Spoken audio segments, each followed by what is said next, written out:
Welcome to the Conceive, Believe, and Achieve podcast, where we delve into the minds of elite athletes and coaches to uncover their secrets behind their success. I'm your host, Sean Garris, former university wrestling coach, D1 wrestler, national champion, Olympic trials medalist, Brazilian Jiu-Jitsu black belt, a three-time world team coach in grappling, and author. Join me as we explore the realms of training, mindset, goal setting, overcoming adversity, and various coaching methodologies in the world of sports. Get ready to be inspired and motivated as we learn from the best in the game on our journey to achieving greatness. Part 2 of this episode is brought to you by Let's Wrestle Apparel. Hey wrestlers, ready to show your passion for wrestling and style? Introducing the Let's Wrestle Apparel, designed for champions like you. Whether you're on the mat or in the gym or out with friends, Let's Wrestle Apparel is made for comfort, durability, and making a statement. Their high-quality, breathable fabric keeps you cool and focused no matter how intense life gets. With bold designs and a perfect fit, Let's Wrestle Apparel is more than just clothing. They're a badge of honor for dedicated athletes. Available in a variety of sizes and colors, there is clothing in the Let's Wrestle Apparel collection for every wrestling warrior. Don't just wrestle, wrestle in style. Visit their website at www.letswrestle.ca to browse their collection and order yours today. Join the movement and let the world know you're ready to rumble with Let's Wrestle Apparel. Get yours now and wear your passion. Yeah, no, it was a major help. I found it helped out my game big time. I feel like it's just such a minor thing, right? You wouldn't think visualizing like the venue or how it's going to look or how it's going to be would change anything, but it actually makes you feel way more comfortable, and it helps you out big time. It's a game changer for sure. Why did you get into visualization? Well, me and my good buddy Nishan Randhawa, we'd always travel all over the U.S. We'd go to like the best colleges in the country. Like we were at Penn State. We were at Penn RTC with like guys like Jordan Burroughs and all those guys, and we always noticed like all the super high level guys. They would always visualize like the tournament and their matches, and they would always be visualizing them winning and stuff, right? So I figured, if guys like Jordan Burroughs and David Taylor, these guys are doing it, it must be working, right? So I thought I'd try it myself as well, and it's been doing wonders for me. Mm-hmm. And how did you start doing it? I usually do it after a workout. So like, let's say we had a tough run, I would lay down and I would start just close my eyes and I would just visualize the match and just the tournament and how everything's gonna kind of unfold. Mm-hmm. What led that process? Like, did somebody teach you that? Were you watching videos? Where did you learn the process? Just kind of developed it on your own? I kind of developed it on my own. Yeah, nobody really taught me. I just saw a bunch of really, really high level guys doing it and talking about it. Right. So like they would kind of like give points and tips on what like they do, but I mostly kind of developed it on my own, I would say. Yeah. Mm-hmm. No coaching. That's what I guess I was trying to get at. So you were all like, discovery on yourself. Yeah, no, it's all me. Yeah, and partly because I asked that question, there are going to be people that are like, "What do you do? Like, is there a proper way to do this, or is it, I just do it on my own?" I did it a little bit towards the, I was a Brazilian Jiu-Jitsu. Well, I am a Brazilian Jiu-Jitsu black belt, but I would compete, and those are the same things that I would do. Is kind of just go through the movements, go through, and I didn't teach myself either. That's why I thought, the younger generation, are they getting smarter? Or they just like the old guy? But not much change. Yeah, no, I just taught myself. Yeah,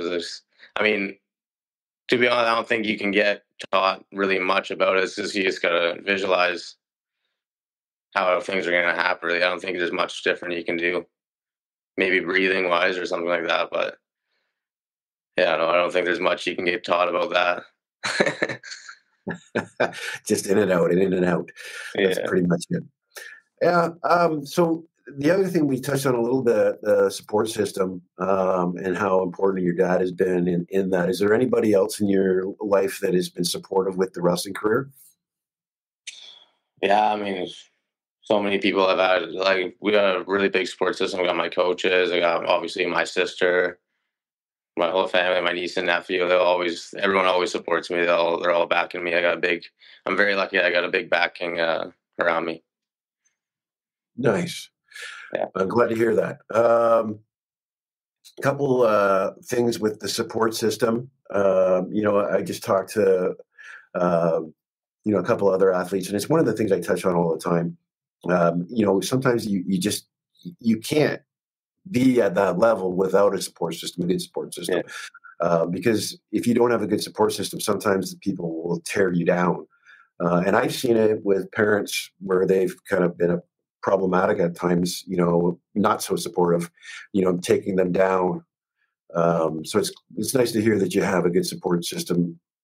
Now they celebrate your victories, I'm assuming. Yeah, I mean, again, like my dad, like he expects it. He doesn't show it, but I know he's happy. But he tries to keep it kind of like Bill Belichick. Bill Belichick, but that's okay. I know he's happy. That's great. Yeah. Yeah. Well, especially because it's his sport. I mean, Yeah. he introduced not his sport anymore. You've taken it over. He introduced you to it. So you must be real happy that he did introduce you to it because you're so successful in it so far. You talked about the Olympics coming up in 2028 in Los Angeles. Tell me about that visualization. That process is not going to happen through osmosis. What does that process look to you to get there? That process is just one tournament at a time, right? Like it's very, very, like 4 years is a long time, right? Like, I mean, the Olympics now this year, this cycle hasn't even happened yet, right? So I'm just taking it one tournament at a time, trying to improve as much as I can, get 1% better every day, and the rest is going to take care of itself. Yeah. In goal setting, I mean, obviously, you can have, an Olympic dream, but to get there, you have to put together the simple little steps. And I think, if we were to break it down for, just anybody out there in goal setting, it's just what you said. It's to take these small steps. And I think, this preparation that you're doing with wrestling, it'll transfer over into, when you get older, you'll start to realize, like, well, okay, I did this with wrestling, I accomplished this, I'm going to do the same. There are lessons in the sport that I found and I can say that because I'm older than you. But doing that goal setting and achieving those accolades, will serve you well in the future.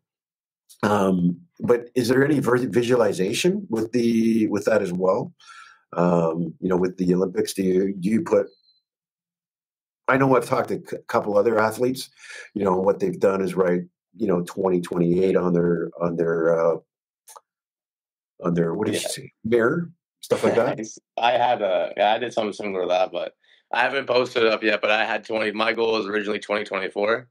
Right, Yep. but that didn't work out as good. But yeah, I had like the 2024 Olympics thing printed on, and I put it on my bedside wall. So every morning I'd wake up, I'd look at that, and it would motivate me to go train harder, get up and push myself. But right now, like it's tough to look that far ahead. I'm more so focused on the Pan Am Championships and the World Championships this year. That's a big goal for me right now. So I wanna lock in on that first before I start thinking that far ahead. And where is the Pan Ams this year? Colombia. Where? Sorry, Colombia? Yeah, Colombia. And that is how soon? We leave on the 18th of this month, and I compete on the 22nd. So very quick turnaround. Okay. And do you guys do anything to acclimatize yourself to the atmosphere there? We just get there. Just get there like three days early before we compete. Work out, train. That's pretty much it. Okay. And then the World Championships, how far is that away after that? The World Championships, I believe, are October 22nd or 20th, somewhere around that in October. Okay. And where is that? That's in Albania. Albania. Okay. Yeah. Dad funding all that, or is there somebody helping? Is Canada Wrestling? BC Wrestling, they help out as well. So they help me out with some money, but it's mostly my dad. But yeah, no, I'm trying to do GoFundMe and everything like that because it can get pricey. I think like with Pan Ams and Worlds in total, it comes out to like almost near like $6,000. So it's a lot of money, right? So you can take any help that you can get. And sorry, have you set up the GoFundMe already or no? Not yet. I'm gonna set it up soon. Well, do me a favor when you do get it set up. We'll post it on our with your with the recording here, and Awesome. hopefully we can channel some people in there to support you as well. Because again, I mean, because the sport is not so popular, we got to get it popular, and that's part of the reason why I do this podcast, because I want the sport to grow a little more, and as it grows, with the sharing of this podcast and all the social media and stuff like that, we can hopefully get people's attention to kind of buy into this sport. Yeah, I know. I hope so. I mean, the sport's already, since I started wrestling, it's grown so much from just like the little things, like having photographers like 10 years ago or like 5, or even like we never had photographers, but now we got guys like Bill Bain and Walter Howard, all those guys that they're doing amazing work with their pictures and stuff. They're just growing the sport, right? So, and guys like you, obviously, too. So I think we're going in the right direction. Yeah, no, you know what? I'll tell you, it's kind of funny that Bill Bain. I've started to use a lot of his images. Yeah. But I can tell you, he's doing a great job at promoting the sport there. We didn't have pictures back, and you even talked about earlier on in your career. I got pictures of me in the Fresno wrestling room. That's it, and they were actually staged. They were because the cameras wouldn't catch the action. All the action would be blurred, so you had to kind of slow down. And there's actually one of me. I think I'm looking over my shoulder to see if the cameras being going off at the time. So yeah, I mean, great to have those guys there and taking the pictures. And I think he actually flies down on his own dime to Yeah, I know. He's the Bill's the man. I can't say enough good things about him. He's the man. He always captures great photos of me, so I'm I'm very grateful for him. Especially big shout out to Big Joe as well. Big Joe Wrestling. He gets some really good. Well, yeah, that's my man. I haven't seen that stuff, so I'll have to take a look at that. That's the other thing too. Is I mean, we're on here. I want to kind of promote, whoever is promoting wrestling. I've just actually put in some advertisements for Let's Wrestle t-shirts or apparel. Just because I want to promote the sport. So guys like that, like Bill Baines, and you said a couple other names, shout out to them because they are growing the sport just by taking pictures and sharing on Instagram. It's something so small, but it actually does show and produce. It inspires other people, one, but also it catches people's eyes and they're, what is this? And they start reading, or they'll, listen to a podcast or whatever it is. So big shout out to those guys for really, really doing a great job at promoting, because they're everywhere. Like I think I've taken a couple images from you, off of Bill's of you. And I wouldn't have those if it wasn't for him. So I mean, I keep probably we would have to take our own, and they'd be staged. So yeah, no, he's the man, because can't say enough good things about him for sure. Yeah, and so with wrestling, back in the day, my dad used to videotape us on VHS and analyze our wrestling. So he'd tell us how we screwed up. Do you have people taking videos of your wrestling matches and doing that sort of thing? Do you analyze your own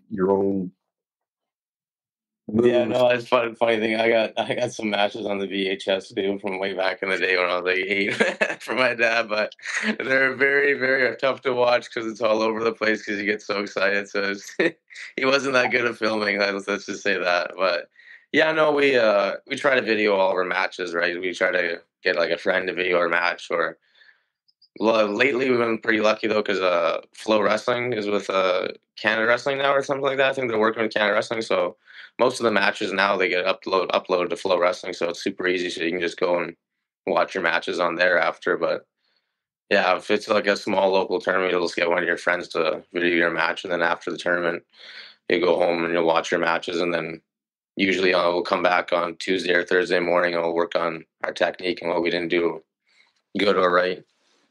Try to fix those mistakes. Mm-hmm. One of the things Jim Richardson told me. Jim Richardson was he's a former swim coach from the University of Michigan. But one of the things he used to tell me, he said, take the video, watch it, or let your kids watch it, and don't say a word. Let them do the analysis because sometimes they're their best critics. Would you agree with that? And how hard are you on yourself when you're watching some of your tough matches? Oh no, I agree 100%. But for me, I feel like sometimes I might be a little too hard on myself. I can beat myself down a little too much. But yeah, no, I like to hold myself to a high standard for sure. So yeah, I'm always critiquing everything I see on myself. Yeah, well, I mean, if you have the footage and it's available to you, it's good that you're doing that self evaluation, right? Because then you can see, and I guess from a championship mindset, you can look for the errors in your game, and then go to the spot where you know what I need to work on A, B, or C. Yeah. Is that what you do? Is that the process? Yeah, I like to see. I like kind of I'll see what I'm doing wrong or what I'm not doing as good as I should be doing. I kind of look at how I'm wrestling the match, how my pace is, or how my hand fighting is going, just all those little things, right? And then obviously I'll take it back and I'll tell my coach, I'll tell Raj Rudy, I'll tell him what I think and what I see, and then he'll tell me what he sees. And then I ask him what I think I should work on and how I should change that, and then we'll go to practice and then we'll work on it together and get better. Those sessions with Ross, did I say Ross, right, Ross? Yeah, Raj, yeah. Those sessions with him, how valuable are they to you? Well, they're everything to me. If I don't get those sessions from him, like it's gonna be tough for me to improve because I need the help, right? So him and Frank Menza, like they're very valuable. They always help me, and if they don't help me, I'm gonna be helping myself. So I need the help. Well, we have to look for resources, right? I mean, sometimes it's YouTube. We go there, Yeah, but we also have to, go to the coaches. And I had a young kid that I'm coaching. I'm watching him wrestle, and sometimes I think as you're younger, and this is the way I grew up younger. Is I'll just, you know what, I'm just going to go wrestle without a yeah, plan. And I get in the room and I'd wrestle without a plan. Whereas, I think that mindset there can really impede your progress. yeah. No, I agree. I've Because I've definitely went down that path too, but yeah, that's what it's very important to have coaches to kind of direct you and tell you what you need to do because you can definitely get caught in that.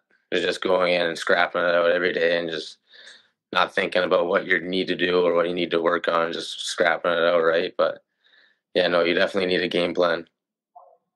so you said you were in that spot before, like yeah, that's where you were. How did you change your mindset, or what was the discovery in that process to say, hey, I'm kind of going down the wrong road. I need to kind of shake this up because I mean, some people run into injuries, overtraining.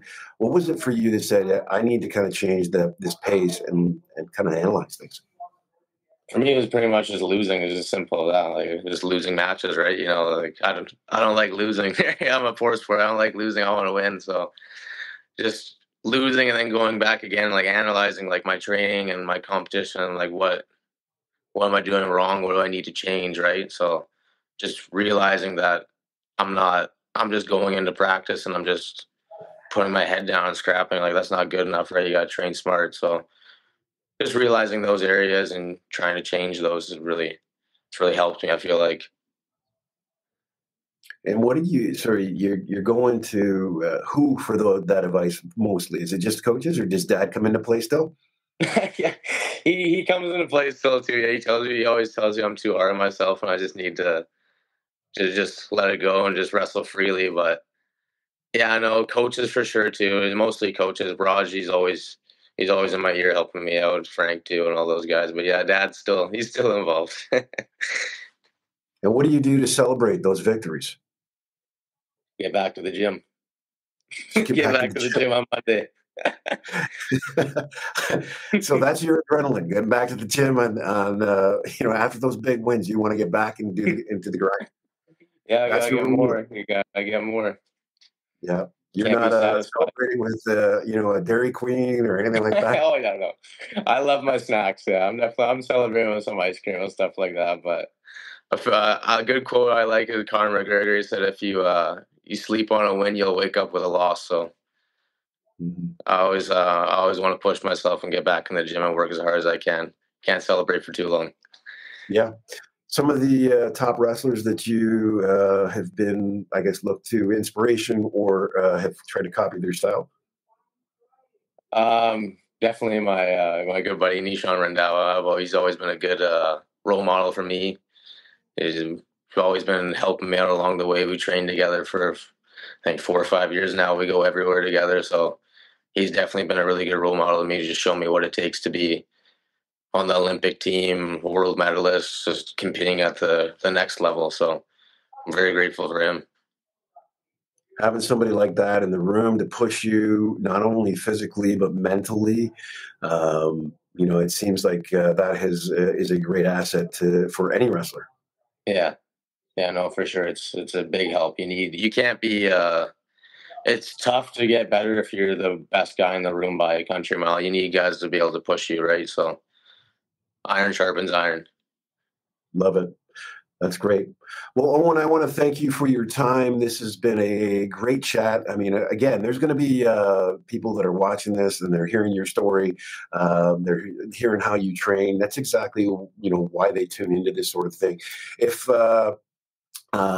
they are looking to get a hold of you, is there a way that they can do that to support you in your goals? Do you have social media that they can? Yeah, they can follow me on Instagram at owenmartin.1. Just shoot me a message or give me a follow there. All right. And we're looking for a GoFundMe soon so that we can put that up with this recording, I guess, to get you some money, get you sent down to the World Championships and to the Pan Ams, because we don't want Dad breaking the bank there, right? Yes, sir. I appreciate it very much. Yeah. That's awesome. Okay, well, again, thank you for coming on the show. Do me a favor, folks. If you like what you're seeing, if you appreciate the sport of wrestling and you want guys like Owen to live in the sport a little bit longer, you got to support it. You got to subscribe to our channel. You got to follow us on Instagram, YouTube, and all those other places to support, because that kind of support is going to get these guys noticed, and that's what we're looking to do. So do us a favor, follow us there and get things going, because the sport needs a little bit of a jump start. Yes, sir. Thank you for having me, my man. I appreciate it. Part 2 of this episode is brought to you by Let's Wrestle Apparel. Hey wrestlers, ready to show your passion for wrestling and style? Introducing the Let's Wrestle Apparel, designed for champions like you. Whether you're on the mat or in the gym or out with friends, Let's Wrestle Apparel is made for comfort, durability, and making a statement. Their high-quality, breathable fabric keeps you cool and focused no matter how intense life gets. With bold designs and a perfect fit, Let's Wrestle Apparel is more than just clothing. They're a badge of honor for dedicated athletes. Available in a variety of sizes and colors, there is clothing in the Let's Wrestle Apparel collection for every wrestling warrior. Don't just wrestle, wrestle in style. Visit their website at www.letswrestle.ca to browse their collection and order yours today. Join the movement and let the world know you're ready to rumble with Let's Wrestle Apparel. Get yours now and wear your passion. Thank you for tuning into the Conceive, Believe, and Achieve podcast. I hope you found today's episode insightful and inspiring. Your support means the world to us, so don't forget to subscribe to the podcast and leave a comment in the section below. Your feedback fuels our journey to bring you more valuable content and stories from the realm of sports. Until next time, keep pushing boundaries, believing in yourself, and achieving greatness. Thank you for listening.